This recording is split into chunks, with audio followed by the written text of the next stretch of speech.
बिस्मिल्लाहिर्रहमानिर्रहीम। This is Asad Ali Walmart virtual assistant. आज हम बात करेंगे ड्रॉप शिपिंग करते हुए आपको वालमार्ट पे ऑर्डर कब लेने हैं और कैसे लेने हैं। अब ऑर्डर लेने के लिए आपको क्या करना पड़ेगा, इन्वेंट्री मैनेज करनी पड़ेगी। तो आज की वीडियो में हम टोटली बात करेंगे इन्वेंट्री कैसे मैनेज करनी है और कब मैनेज करनी है। जैसा कि हम Walmart to Walmart drop shipping कर रहे हैं, तो इन्वेंट्री तो पहले हम नहीं मंगवाते। पहले हम क्या करते हैं कि जाकर लिस्टिंग कर देते हैं हंटिंग के बाद। तो फिर हमें जो ऑर्डर आते हैं तो हमें वालमार्ट से ही परचेज करके भेजने पड़ते हैं। तो इसका हमें इन्वेंट्री बड़े एहतियात से मैनेज करनी पड़ती है, ताकि ये ना हो कि हम ऑर्डर ले लें और वालमार्ट से आइटम जो है आउट ऑफ स्टॉक हो जाए और हम जो है ना उसको भी कस्टमर को ना भिजवा सकें। अगर हम ऑर्डर ले लेते हैं इन्वेंट्री मैनेज करते हुए और उधर से वालमार्ट हमारा जो है वालमार्ट से ऑर्डर हमें नहीं मिल रहा वो आइटम, वो आउट ऑफ स्टॉक हो जाता है, तो हमारे स्टोर पे हमें वो ऑर्डर कैंसिल करना पड़ जाता है, जिसकी वजह से हमारे स्टोर की परफॉर्मेंस ख़राब होती है। तो आज की वीडियो में टोटली हम बात करेंगे कि इन्वेंट्री मैनेज कैसे करते हैं। इन्वेंट्री मैनेज करनी है तो कैसे हमने ऑर्डर लेने हैं, हाउ टू गेट ऑर्डर्स। जैसा कि हम ड्रॉप शिपिंग कर रहे हैं तो हमें कितने दिन में, 3 से 4 दिन में हमें ऑर्डर शिप करने का टाइम चाहिए होता है। उसके लिए हमें जो है ना वो दिन ऑफ करने पड़ते हैं स्टोर पे। आइटम्स को हमें in stock out of stock check करना पड़ता है। अगर इन स्टॉक है तो उसके ऑर्डर ले लें, अगर आउट ऑफ स्टॉक है तो उसको हम इन्वेंट्री उसकी जीरो कर दें। प्राइस वार करनी पड़ती है। प्राइस वार का मतलब ये है, एक बंदा जो है ना $20 का प्रोडक्ट बेच रहा है तो आपने 1999 का जाके वो प्रोडक्ट लगा दिया है, लेकिन थोड़ी देर बाद उसने आपसे बाय बॉक्स ले लिया है 1998 की प्राइस करके। उसने बाय बॉक्स भी ले लिया, अब ऑर्डर उसके पास जाएंगे तो आपको प्राइस वार करनी पड़ेगी। उसके आपको 1997 प्राइस उसकी लगानी पड़ेगी। मतलब आपको बाय बॉक्स लेने के लिए प्राइस कम ज़्यादा करनी पड़ेगी, जिसकी वजह से आपको ऑर्डर आएंगे। इन्वेंट्री सेट करनी पड़ेगी, कब उसकी क्या नाम है ज़ीरो करनी है, कब उसको लगाना है कब नहीं लगाना। तो हम सेलर सेंटर की तरफ चलते हैं। ये हमारा एक स्टोर है, इसको मैं दिखा देता हूँ आपको कैसे आप इन्वेंट्री मैनेज करनी है। आइटम्स पे जाएंगे इधर से।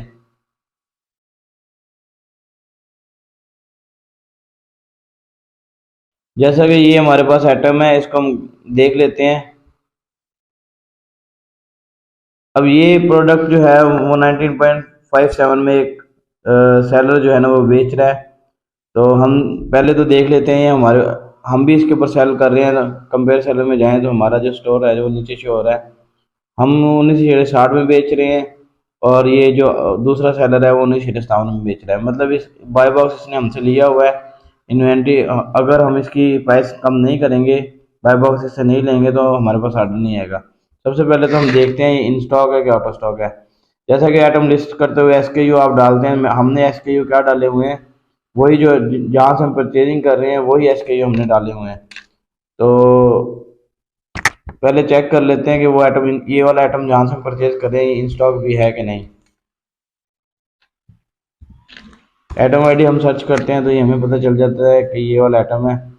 और यहाँ पर हमें देखते हैं कि वालमार्ट से जहाँ से हम ले रहे हैं ये सोलन शिप पे वालमार्ट है और ये शिपिंग अवेलेबल है। ठीक है, सोलन शिप पे वालमार्ट और शिपिंग अवेलेबल है, मतलब ये 7.49 का हमें मिल रहा है और इस 19.57 में बेच रहे हैं और सेलर। हम 19.60 पे पहले बैठे हुए थे, हम क्या करेंगे इसका प्राइस कम कर देंगे यहाँ से जाके। 19.57 में वो बैठा हुआ है तो हम 19.56 में कर देंगे, 19.56 में। तो ये हम इन्वेंट्री इसकी प्राइस चेंज कर रहे हैं और हमारे पास इसका बाय बॉक्स अब आ जाएगा हमारा स्टोर। ये देखें जी, अब इस प्रोडक्ट को हम जब रिफ्रेश करेंगे इस पर हमारी प्राइस शो हो जाएगी, हमारा स्टोर शो हो जाएगा कि हम बाय बॉक्स हमारे पास है। जो भी कस्टमर आके ऑर्डर करेगा अब हमारे पास ऑर्डर इसका आएगा। तो इन्वेंट्री मैनेज का मतलब ये है कि आपने जो प्राइस वार करनी है, जो अदर सेलर से जाके आपने प्राइस के मामले में कम या ज़्यादा करनी है, तो वो बहुत ज़रूरी है, जिसकी वजह से आपको ऑर्डर आएगा। तो एक और आइटम है ये, इसको हम देख लेते हैं वॉलमार्ट पे कितने का बिक रहा है और इन स्टॉक है या आउट ऑफ स्टॉक है।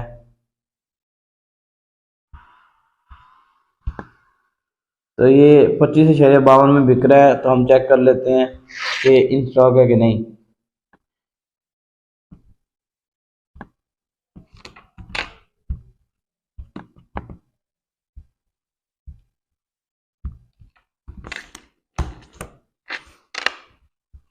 ये 11.74 का हमें प्रोडक्ट मिल रहा है और यहाँ से हम जाकर इसको ओपन कर लेते हैं कि वॉलमार्ट इसको बेच रहा है जी, इसकी शिपिंग अवेलेबल है, हमारे पास इन स्टॉक है। मतलब अगर हम इसके ऊपर ऑर्डर ले लेते हैं 11.74 हमें इसकी परचेजिंग करनी पड़ेगी, वो कि जो बाद में करेंगे। और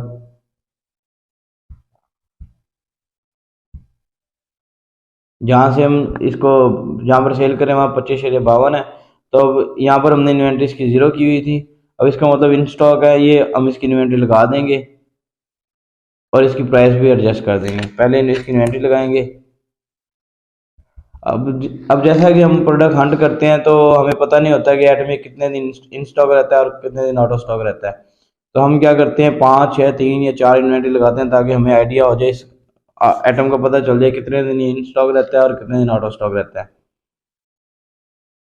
अब हम इसको रिफ्रेश करके देखते हैं 25.52 में ये बंदा बेच रहा था, हमने 51 लगा के इसकी प्राइस अपडेट की है और ये हमारा अकाउंट का नाम आ गया और हमारी प्राइस आ गई है कि हम हमारे पास बाय बॉक्स है और हमारे पास ऑर्डर इसका आएगा।